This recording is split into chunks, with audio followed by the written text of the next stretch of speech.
नमस्कार, मी प्रेम More. Thane वैभवच्या Facebook live मध्ये तुम्हा सगळ्यांचं स्वागत करतो. सध्या ठाण्यातील ओपन आर्ट फेस्टिवल आजपासून सुरू झालेला आहे आणि मोठ्या प्रमाणात या ओपन आर्ट फेस्टिवलच्या पार्श्वभूमीवर जे आहे ठाण्यातील जो आहे महत्वपूर्ण अशा प्रकारचा हा आर्ट फेस्टिवल पाहिलं तर या ठिकाणचा रस्ता जो आहे तो आता बंद करण्यात आलेला पाहायला मिळतोय. सध्या आपण पाहिलं तर पोलिसांच्या वतीने जे आहे ओपनच्या दिशेने जाणारे प्रत्येक वाहनं जे आहेत ते थांबवण्यात आलेले पाहायला मिळतात. मोठ्या प्रमाणात आपण पाहिलं तर महत्वपूर्ण अशा प्रकारचा हा रहदारीचा रस्ता पाहिला जातो.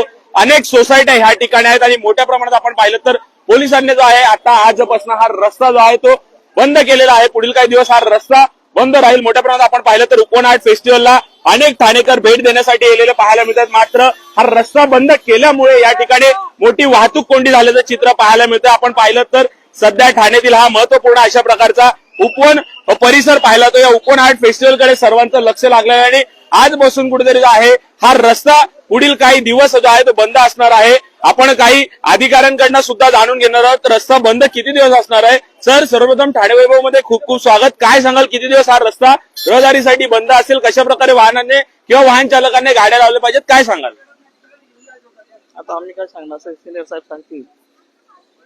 नाही, पण वाहतुकीत काय बदल केलेला आहे, काय गाड्या अडवल्या जातात, तुम्ही परत अनेक लाखो पर्यटक या ठिकाणी पुढील 4 दिवस नाही, येत आहेत. येऊरचं तिकडचं चालू आहे. नाही, इकडे उपवनला जाणार, कोणला ओपन आर्ट फेस्टिवलला जाणार. आतमध्ये छोटी जागा आहे, पार्किंग साठी व्यवस्था नाहीये, त्यामुळे आपण फक्त पायी जाण्यासाठीच रस्ता ठेवला आहे आणि ट्रॉफिकची व्यवस्था आहे, त्याकडे पार्किंग केलेली आहे. या अनेक रहिवासी आहेत, त्या रहिवाशांना सुद्धा या ठिकाणी जाण्यासाठी जे आहेत मोठ्या अडचणी यावी लागते, काय सांगाल? महापौर निवासस्थान असेल, शासकीय निवासस्थान आहे, त्या ठिकाणी सुद्धा जाण्यासाठी जे आहेत त्यांना पासेस दिलेले आहे, रेसिडेन्शियली पासेस दिलेले आहे, बाकीच्या वाहनांसाठी पासेस दिलेले आहे.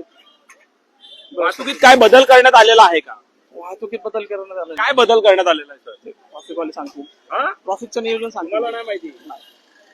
नक्कीच आपण पाहिलं तर सध्या ठाण्यातील वर्तकनगर पोलीस स्टेशनचे उपनिरीक्षक अनिल उबाळे सर आहेत, त्यांना सुद्धा वाहतुकीत बदल झालेला जे आहे ती माहिती नाही. मोठ्या प्रमाणात आपण पाहिलं तर बॅरिगेटिंग करण्यात आलेले आहे. आजपासून होणारा हा ओपन आर्ट फेस्टिवल कुठेतरी याकडे सर्वांचं लक्ष लागलेलं आहे. मोठ्या प्रमाणात वाहतुकीमध्ये बदल जो आहे तो करण्यात आलेला पाहायला मिळतो. सध्या आपण पाहिलं तर वर्तकनगर पोलिसांची टीम या ठिकाणी तैनात करण्यात आलेली आहे. मुंबई असेल, ठाणे असेल, आसपासच्या उपनगरातला अनेक रहिवासी या ठिकाणी ओपन आर्ट फेस्टिवलचा आस्वाद घेण्यासाठी येताना पाहायला मिळतात. कुठेतरी मोठ्या प्रमाणात आपण पाहिलं तर ह्या रहदारीचा परिसर आहे, वाहतूक कोंडी होण्याची शक्यता असते. त्या अनुषंगाने पोलिसांनी सुद्धा या ठिकाणी बंदोबस्त जो आहे तो मोठा चोख ठेवलेला पाहायला मिळतोय. सध्या आपण ठाण्यातील या ओपन आर्ट फेस्टिवलला भेट देण्यासाठी आलेलो आहोत आणि मोठ्या प्रमाणात आपण पाहिलं तर सध्या हा वाहतुकीत सुद्धा बदल केल्याचं चित्र पाहायला मिळतं. त्यामुळे नक्कीच आपण अजून काही थोड्या वेळात सुद्धा ह्या ओपन आर्ट फेस्टिवलला भेट देणार आहोत.